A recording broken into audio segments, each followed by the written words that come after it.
Buenos días. Buenos días, Lick.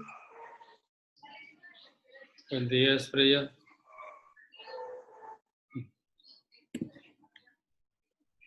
Buenos días, Lick. Jesús Erasmo, ¿qué tal? Eduardo Ala. Buenos días, profe. Buen día, buen día. Wendy. Buenos días, profe. Buen día, Frida. ¿Qué tal? ¿Cómo estás? Yaritza. Buenos días, licenciado. Buen día, buen día. Miriam Beltrán.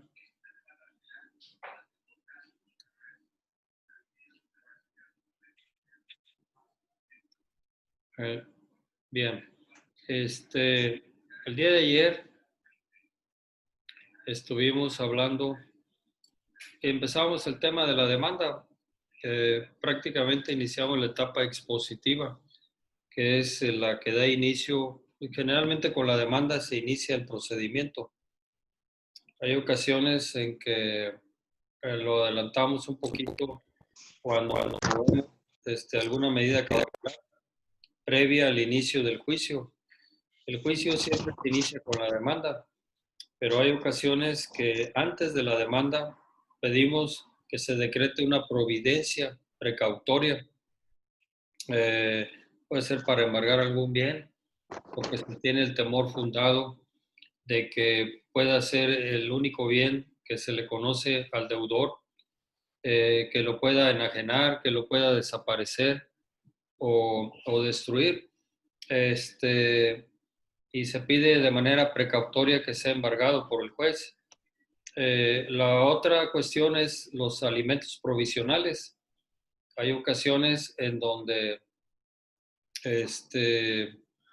se piden al inicio, antes de que inicie el juicio, ¿verdad?, principal de alimentos, que el juez decrete una medida provisional.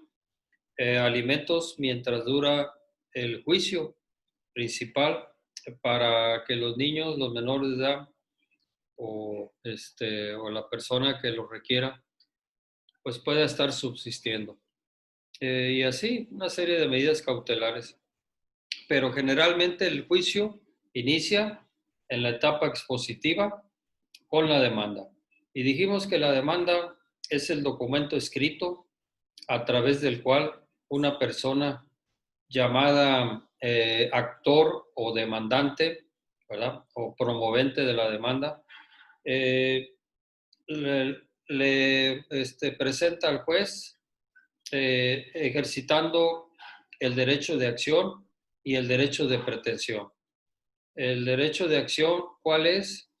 Bueno, es un derecho constitucional previsto en el 17 de la Carta Magna, en donde prohíbe que nos hagamos justicia por sí mismo, por nuestra propia mano, y que acudamos a los tribunales en demanda de justicia.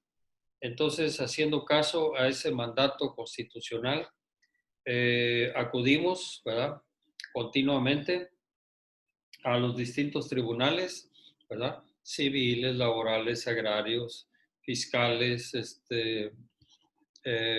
laborales, etcétera, en demanda de justicia, presentando una demanda.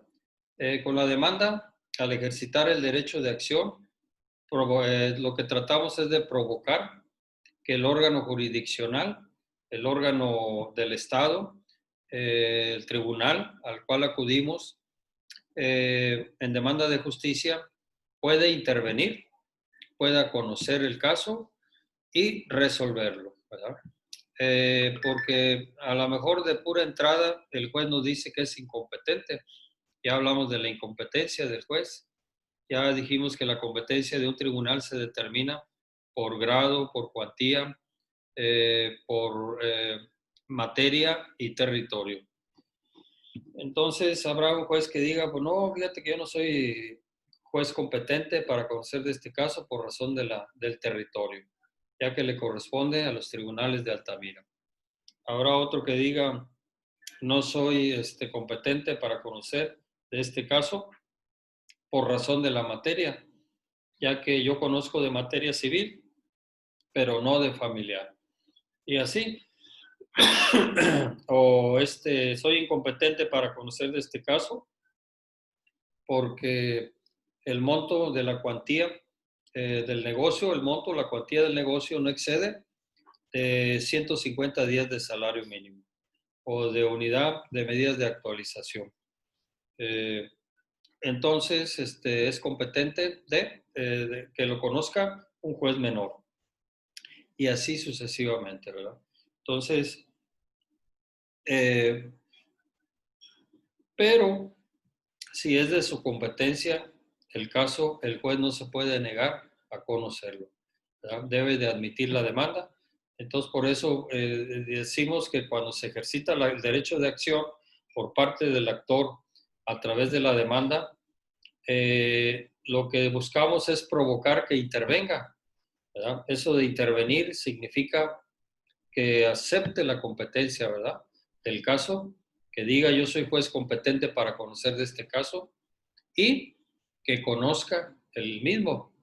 Eso de conocer el mismo, ¿a qué se refiere? Bueno, pues yo le estoy exponiendo en la demanda una narrativa de hechos, ¿verdad? Que fundo precisamente en derecho, en donde le estoy haciendo una serie de peticiones al juez, ¿verdad? De que disuelva el vínculo matrimonial, que decrete la pérdida de patria potestad, que los padres el padre ejerce sobre el menor hijo, que fije una pensión alimenticia, que fije las reglas de convivencia, etcétera, ¿verdad? Una serie de peticiones o de prestaciones.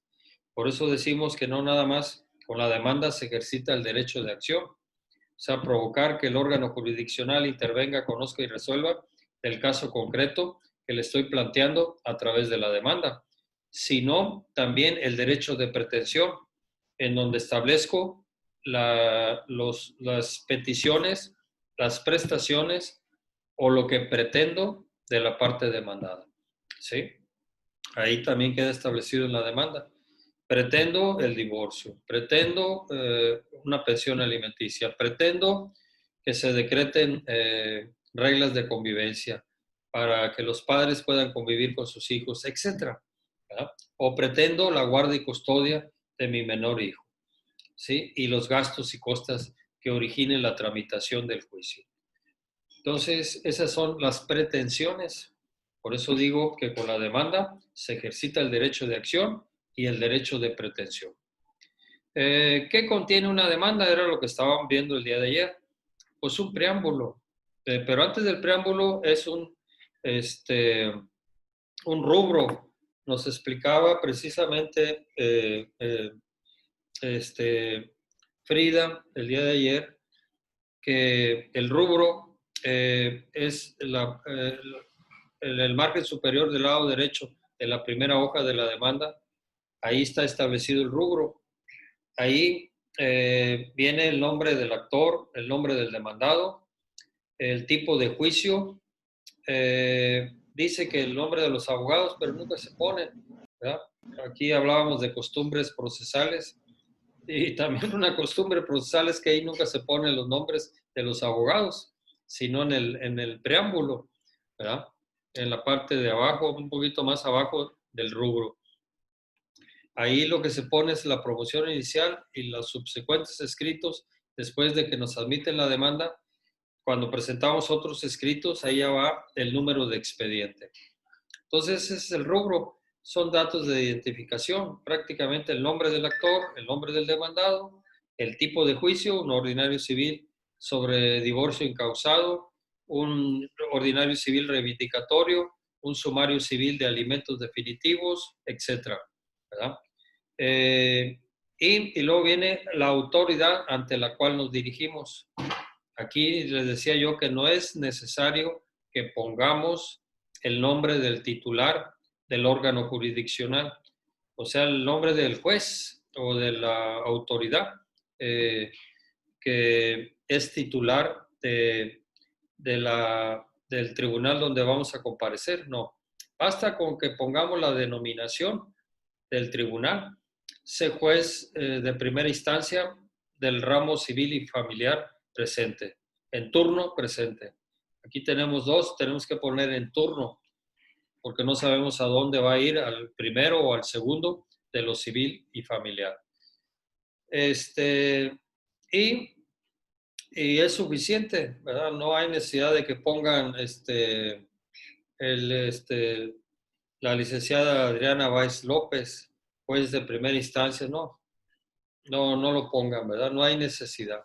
Basta con que pongan única y exclusivamente la denominación del tribunal. Sé juez de primera instancia del ramo penal. Sé juez de primera instancia menor. No, perdón, sé juez de menor. Sé juez de justicia para adolescentes, etcétera, ¿verdad? Es suficiente. Entonces, ahí va esa parte. Y luego ya viene los generales del promovente. ¿El promovente quién es? La parte actora, el accionante también se le llama, ¿verdad? El que promueve la demanda, el promovente o el actor. Entonces tiene varias denominaciones. Acuérdense que él es la persona física o moral que acude a juicio en demanda de justicia. Él es el que acciona, él es el que pretende, él es el que promueve la demanda. Entonces es la parte actora. Hay que poner los datos de él, sí. ¿Cuáles son? Pues los generales, ¿verdad? Que conocemos comúnmente por generales. Estos tienen que ser expresados bajo protesta de decir verdad. Entonces ponen ahí al inicio, bajo protesta de decir verdad, perdón. Manifiesto que soy mexicano. Digo, que soy Fidel Gallardo Ramírez, mexicano, casado, mayor de edad, ocupación de profesión abogado, con domicilio particular en la calle Piña, 137, fraccionamiento Cerro del Bernal, código postal 89818 de esta ciudad. Y designando como domicilio convencional para oír y recibir notificaciones el ubicado en el Boulevard Cavazos Lerma, número 400 Norte, esquina con Alejandro Prieto, o entre las calles Alejandro Prieto y JJ de la Garza, de la zona centro de esta ciudad, con código postal 89800. Autorizando para tal efecto a los CC licenciados, fulanos y manganos, con cédula profesional número tal, con registro ante el Supremo Tribunal de Justicia, con números tales, respectivamente, y solicitando autorización para tener acceso a los medios electrónicos, Internet, propiedad del Supremo Tribunal de Justicia en el Estado. Para tal efecto, señalo como mi correo electrónico fidel-gallardo@hotmail.com mx.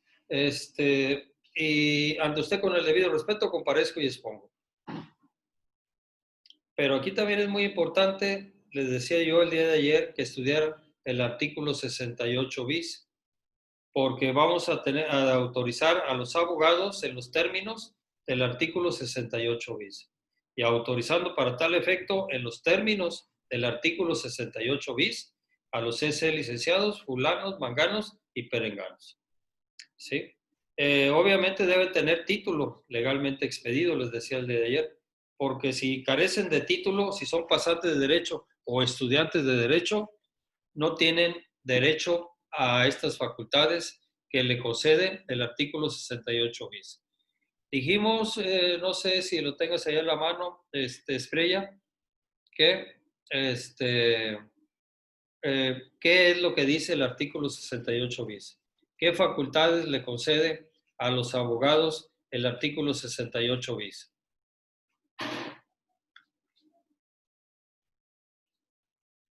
Sí, dime. Conecta tu audio, Estrella, y explícanos si lo tienes a la mano o si lo leíste. ¿Qué facultades da el 68 bis a nosotros los abogados con título legalmente expedido para intervenir en un juicio?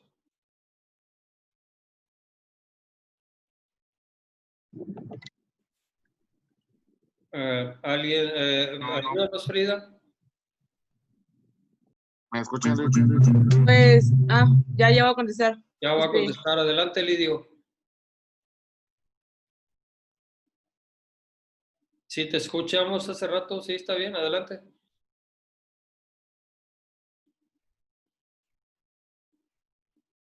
No se oye, Lidio. Apagaste tu micrófono, Lidio. No, es que estoy batallando demasiado con esto. Ya se escucha, Lidio. Adelante. Cuando las partes no, Sí. Adelante. las personas autorizadas en los términos de este artículo Sí. serán responsables ante quien las autorice de los daños y perjuicios que causen de acuerdo a las disposiciones aplicables del Código Civil. Adquieren responsabilidad. Muy bien, sí. Y es responsabilidad civil y penal. Muy bien. ¿Qué más? Nosotros los abogados, hay un capítulo en el Código Penal de los delitos que se derivan por el ejercicio de la carrera de licenciado en Derecho. Hay responsabilidad penal, ¿sí? Cuando obramos irresponsablemente o de manera o de forma negligente, ¿verdad? Ajá. Y hay una responsabilidad civil. También tenemos que responder de los daños y perjuicios. Lo acabas de leer, ¿verdad? ¿Qué más? Bueno, dice, las partes podrán autorizar para ir recibir notificaciones Sí, adelante. en su nombre a una... Disculpe, estoy trabajando con la computadora. Acércate más al audio porque cuando te retiras como que no se oye. ¿Ya me escucho? Ya, ahí ya no te muevas, ahí mero. Sí. Bueno, las partes podrán autorizar para oír y recibir notificaciones en su nombre a una o varias personas con capacidad legal, quienes quedarán facultadas para interponer los recursos que procedan, ofrecer e intervenir en el desahogo de pruebas, Espacio, Lidio, interponer recursos, ¿qué más? interponer los recursos que procedan, Sí. ofrecer e intervenir en el desahogo de pruebas, Ofrecer e intervenir en el desahogo de pruebas. ajá, Ofrecer pruebas y desahogarlas. Muy bien. ¿Qué más? en la diligenciación de exhortos, Para poder diligenciar exhortos, nos autorizan. Muy bien. ¿Qué más? ajá, alegar en las audiencias, Podemos hacer alegatos, formular alegatos o conclusiones en las audiencias. Intervengamos. Muy bien. pedir se dicte sentencia, Solicitar que se cite el expediente de resolución. Muy ajá, bien. ¿Qué más? o hacer promociones para evitar la consumación del término de caducidad.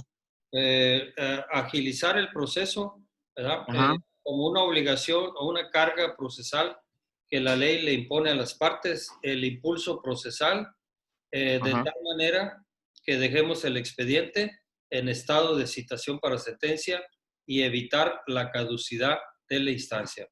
¿Sí? ¿Qué más? A ver, dime.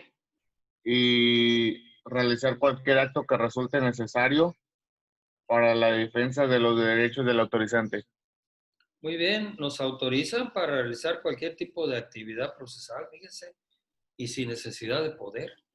Aquí, por ley, el abogado titulado tiene este derecho a interponer recursos, ¿verdad? A ofrecer y desahogar pruebas, a formular alegatos, a pedir la citación para sentencia, a realizar cualquier tipo de actividad, diligenciar exhortos que sea necesaria para evitar la consumación de la caducidad de la instancia. Entonces, por eso quería yo que se leyera aquí, ¿verdad? Y se repitiera, porque es algo muy importante. Tiene relativamente poco en nuestra legislación procesal civil, pero ha sido de mucha ayuda para nosotros los abogados litigantes, ¿verdad? Porque no andamos correteando ni buscando los clientes. Nosotros mismos podemos hacer la promoción y enviarla inclusive vía electrónica, ¿verdad? Cuando tenemos la firma electrónica reconocida, ¿verdad? Cuando estamos debidamente registrados para tener acceso a los medios electrónicos, nos dan esa facultad, inclusive de notificarnos resoluciones, o nos podemos notificar nosotros de las resoluciones vía electrónica podemos ver la lista de acuerdos, podemos ver nuestros acuerdos o nuestras sentencias, ¿verdad? Y, o sea, accesar a al expediente donde estemos autorizados, donde formemos parte, o donde estemos interviniendo en calidad de asesores jurídicos. Y podemos realizar cualquier tipo de promoción, ¿verdad? Física, de acudir directamente al juzgado, a la oficialía de parte y presentar el escrito, o vía electrónica. Entonces, esto es una maravilla, diría yo. Maravilla de la tecnología y del legislador que nos faculta y nos facilita mucho el trabajo a nosotros los litigantes, los abogados. Yo me acuerdo que en ocasiones andaba desesperado buscando a mis clientes el último día, a última hora, para que me firmaran una promoción de término. Hagan de cuenta que me dieron 3 días para desahogar una vista en relación a la contestación de la demanda hecha por el demandado y se me vencían y eran las 10 de la noche. A las 11:59 se me vencía el término y en esa hora y fracción tenía que corretear al cliente para que me firmara. Oiga, se salió a cenar, pues ¿dónde está cenando? Pues está ahí en la palapa, pues ahí voy corriendo a buscarlo, a sacarlo de la palapa para que me firmara el escrito e ir corriendo a la casa del secretario que estaba en turno en ese rato para presentarle la promoción. Entonces, sí eran todas unas odiseas, ¿verdad? Y eso por dejar todas las cosas para el último día. Entonces, esto viene a facilitar bastante el trabajo de nosotros, los abogados, que podemos presentar todo tipo de promoción, ¿verdad? Ya nos señaló Lidio, para interponer recursos. Nosotros podemos expresar agravios. El nombre, yo puedo decir Fidel Gallardo Ramírez en mi calidad de asesor jurídico autorizado en los términos del 68 bis, vengo a interponer recurso de apelación en contra de la sentencia definitiva dictada en autos, expresando mi inconformidad con la misma, sujetándolo al tenor de los siguientes agravios. Y empiezo. Agravio 1. Esta sentencia que recurro viola en mi perjuicio las disposiciones previstas en los numerales tales y tales del Código Civil, tales y tales del Procesal Civil, ya que el juez al dictar su resolución me afecta estas disposiciones y me genera estos agravios y empiezo a expresarle los agravios. Pero lo hace uno en representación de su asesorado. Por eso quería detenerme un poquito para explicarles esto, porque es muy importante para nosotros los abogados conocerlo, ¿verdad? Saber que tenemos esas facultades en calidad de abogados titulados. Eso sí, hay que tener título. Sí, por ejemplo, yo estuve con una licenciada y ella me facultó para oír y recibir notificaciones Sí, y también en base en el artículo 88 bis, porque también dice que pasantes en derecho podrán pues, oír o recibir notificaciones, pero no hacer ninguna acción, nada más recibir. bueno, hay una autorización para los pasantes de derecho siempre y cuando, fíjate bien, puedas acreditar que tienes carta de pasante debidamente inscrita en la Secretaría de Acuerdos del Supremo Tribunal de Justicia en el Estado. Ya registrada ahí, te pueden dar facultades pues, para que tengas acceso a los expedientes, para que puedas oír y recibir notificaciones. Pero no puedes presentar escritos donde tú firmas todavía, ni tampoco te dan estas facultades a que se refiere el 68 bis, ¿verdad? Únicamente las relativas a oír y recibir notificaciones nada más.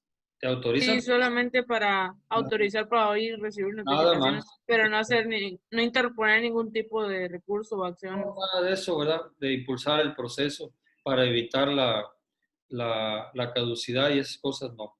O solo esta es exclusiva para los abogados titulados, porque incurren en responsabilidades, ¿verdad? Entonces, ustedes bajo el asesoramiento de un titular que tenga título, ¿verdad? Pueden intervenir en los casos, pero únicamente para oír notificaciones y accesar a los expedientes. Tener acceso a los expedientes, ¿para qué? Para tomar nota o apuntes de los acuerdos. ¿Con qué abogada estás, me decías? Con la licenciada Esther López. Esther, ¿qué? Esther López. Ah, sí, la conozco, fue mi alumna. Sí, ya tiene rato esta Esther litigando, ya tiene mucho tiempo. Sí, ya tiene tiempo litigando. No sé cuántos años, pero ya hace rato que pasó por aquí, por la escuela. Sí, qué bien, fíjate, muy seria. Está bien, échale ganas, adelante. ¿Verdad? Ahí se pueden aprender muchas cosas. Precisamente Sí, tenemos que ir con la gente que sepa, ¿verdad? Para que nos enseñe, pues lo básico, ¿verdad? ¿Dónde está el juzgado? ¿Dónde está la lista de acuerdos? ¿Dónde, cuando se pide un expediente, a quién pedírselo? Al archivista, que nos lo faciliten, poder tomar nota, ¿verdad?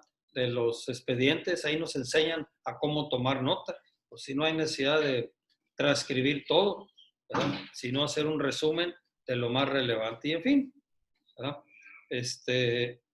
Eso ya es lo inicial y luego posteriormente empezar a hacer promociones o escritos. Muy bien. Entonces, volviendo al tema, ya vimos el preámbulo, ¿verdad? Que son los datos de identificación del promovente, son los generales del promovente, que son expresados bajo protesta de decir verdad. ¿Verdad? Bajo protesta de decir verdad, manifiesto que soy Fidel Gallardo Ramírez, mexicano, casado, mayor de edad, ocupación, abogado, con domicilio particular en tal lugar, con domicilio convencional, el ubicado en tal lugar, autorizando los términos del 68 bis a fulanos y manganos con títulos legalmente expedidos, número de cédulas, folios, números X. Ante usted con el debido respeto, comparezco y expongo. Y luego viene una segunda parte de ese preámbulo, donde aparece la vía elegida por el actor y, aparte de la vía elegida por el actor, aparece también el nombre del demandado y su domicilio para que sea notificado de la demanda. Entonces ponemos, vengo en la vía ordinaria civil a promover juicio reivindicatorio o demanda reivindicatoria en contra del demandado Juan Pérez López, quien puede ser legalmente notificado de la demanda en la calle de Guamuchil, número 350 al norte, de la colonia Las Arboledas de este municipio. Entre las calles Mezquite y Nogales, con código postal 89817. Entonces, estos son los datos que se tienen que poner. Acuérdense bien, esto lo exige la ley, no son chiflazones de uno. La ley lo exige, ¿por qué? Pues para facilitar la localización de la parte demandada, ¿sí? Por eso es importante que también nosotros, cuando señalemos domicilio en el preámbulo convencional o el particular, lo hagamos con estos datos. Poner el nombre de la calle, el número de la casa, entre qué calles está, el código postal, la colonia, ¿verdad? O si es en el caso del centro o la zona centro. Entonces, sí es necesario que pongamos estos datos. ¿Por qué? Porque sí facilita la localización de las partes, ¿verdad? El actuario no batallaría para localizarlas. Acuérdense que es requisitoso, ¿verdad? El acta que se tiene que levantar en donde emplaza o notifica a la parte demandada. Tiene que cerciorarse de que es el domicilio correcto de la parte demandada, que ahí habita el demandado, y notificarle personalmente la demanda. Y si no, dejarle cita para las próximas 24 horas y con persona adulta que se encuentre en el lugar, se entenderá la diligencia en caso de no esperarlo al actuario. Entonces, una serie de requisitos y condiciones que exige la ley al actuario para hacer el emplazamiento. Entonces, necesitamos facilitarle y la ley por eso nos exige ahora esta serie de condiciones. El nombre de la calle, el número de la casa, entre qué calles, el código postal y la colonia o sector en que viva, la parte demandada. Entonces, vengo en la vía ordinaria. Hay que señalar la vía.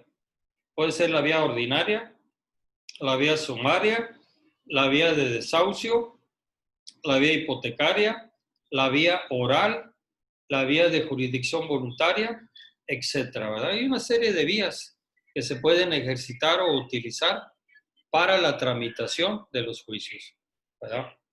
Eso lo establece la ley también. Dice que se tramitarán en la vía sumaria, ya menciono los casos que se tramitan en la vía sumaria.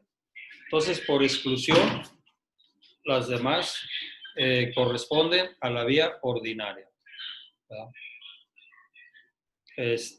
¿Sí estamos de acuerdo?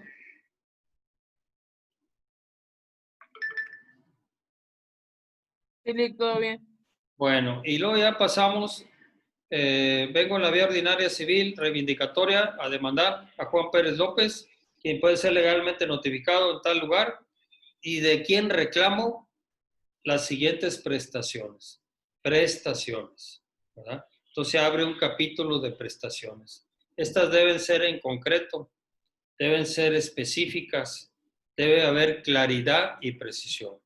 Si ustedes establecen las pretensiones o las prestaciones de manera obscura e imprecisa, va a batallar el juez inclusive para dictar su sentencia, porque no va a saber qué es lo que ustedes piden o reclaman del demandado. Hay que establecer claramente y que se disuelva el vínculo matrimonial que me une con la ahora demandada, ¿verdad? Que se decrete una pensión alimenticia a favor de mis menores hijos, que se fijen reglas de convivencia de la parte demandada para que puedan convivir con mis hijos. Y así, ¿verdad? Establecer las prestaciones con claridad y precisión. ¿Qué es lo que pretende el actor del demandado? Tienes que establecerlo de manera específica, de manera concreta, con mucha claridad y con mucha precisión. ¿Sí? No te explayes, no lo hagas extenso ni largo, en concreto, ¿verdad? ¿Qué pides del demandado? Que se decrete el divorcio necesario. Digo, el encausado. Que me dé una pensión alimenticia de hasta un 50% de su sueldo que recibe como empleado de obrero o obrero del ingenio del Mante. Que el juez fije las reglas de convivencia para que el demandado pueda convivir con los menores hijos. Y, Sí, ¿sí? Dime. disculpe, a lo mejor me desvío un poquito, pero con eso que dice las reglas de convivencia, es que, mire, yo había escuchado de que supuestamente entre las reglas de convivencia se puede establecer que no se difame, o sea, de que para que todo esté bien para los menores no se difame entre los padres, de que a veces sucede eso, de que se hablan mal del uno del otro, y eso sí es posible, o sea, establecer eso. Sí, el mismo juez cuando fija las reglas dice las condiciones, ¿verdad?, en que se van a ejercer estas reglas. Dice, mira, de lunes a viernes van a estar con la mamá, ¿verdad?, pero el padre podrá acudir en las tardes ya una vez que haya comido, haya salido de la escuela, haya comido y haya hecho sus tareas. A las 5 o 6 de la tarde en adelante que salga del trabajo el señor, pues puede ir a verlos un rato y convivir con ellos, de lunes a viernes. A partir del viernes a las 6 de la tarde puede pasar por ellos para llevárselo a su casa el demandado y que pueda convivir el viernes en la noche, todo el sábado en la noche, todo el domingo y a las 6 de la tarde el domingo regresarlos.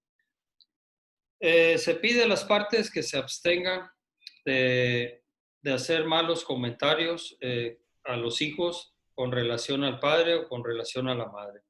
evitar hasta donde sea posible este tipo de comentarios que dañen la imagen tanto del padre como de la madre. Tu papá es un borracho, es un sinvergüenza, es un ratero, es un desobligado, no. ¿Verdad? Tu madre es una prostituta, es esto, es el otro, no. Nada de eso. ¿Por qué? Porque para el niño, el papá es el papá y punto, la mamá es la mamá y se acabó, ¿verdad? Y no quiere saber más cosas. Y menos de los problemas que por culpa de tu papá nos divorciamos, que por culpa de tu mamá nos separamos y que, bueno, nada de eso, ¿verdad? No deben de pelearse en frente de los niños. Sí, adelante. Creo que también, bueno, no sé, ¿verdad? Pero creo que también pueden establecer así de que, por ejemplo, si tienen una tía de esas de las que hablan mal de, no, es que tu mamá es esto y tu mamá es lo otro, el juez también puede plasmar eso, ¿verdad? Que los familiares no intervengan o en el desarrollo de los menores con sus padres. Así es, ¿verdad? Cuando hay una relación tóxica, ¿verdad?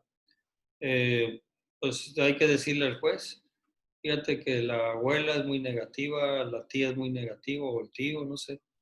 Pues poner al tanto.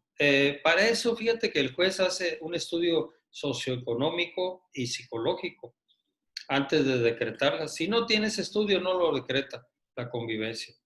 Porque primeramente tiene que ver el entorno en donde va a convivir precisamente ese menor.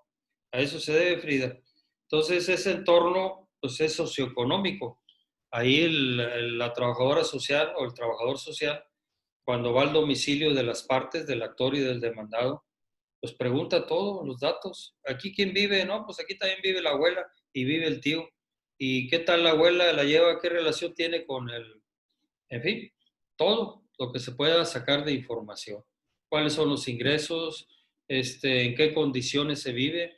Si es un solo cuarto, en ese cuarto está la sala, comedor, cocina, la recámara, o hay sala, comedor, cocina por separado, cuartos por separado, etcétera.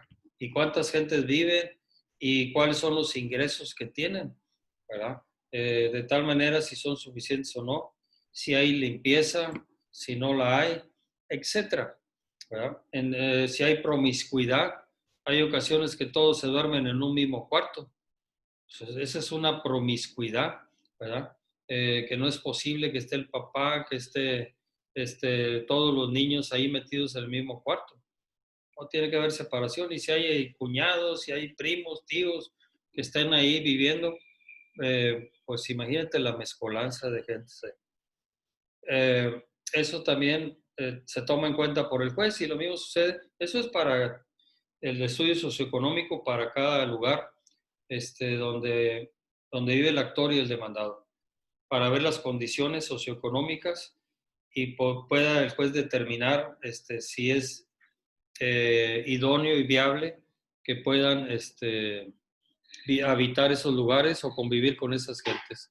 Si no hay eso, estudio psicológico, socioeconómico, no se fijan las reglas. Eso es requisito ya. Se me acabó el tiempo. Que estén bien, cuídense mucho y les encargo, bueno, que sigan estudiando lo relativo a la demanda en la ley, el 247. Lo vamos a seguir viendo el próximo lunes. Gracias y hasta luego.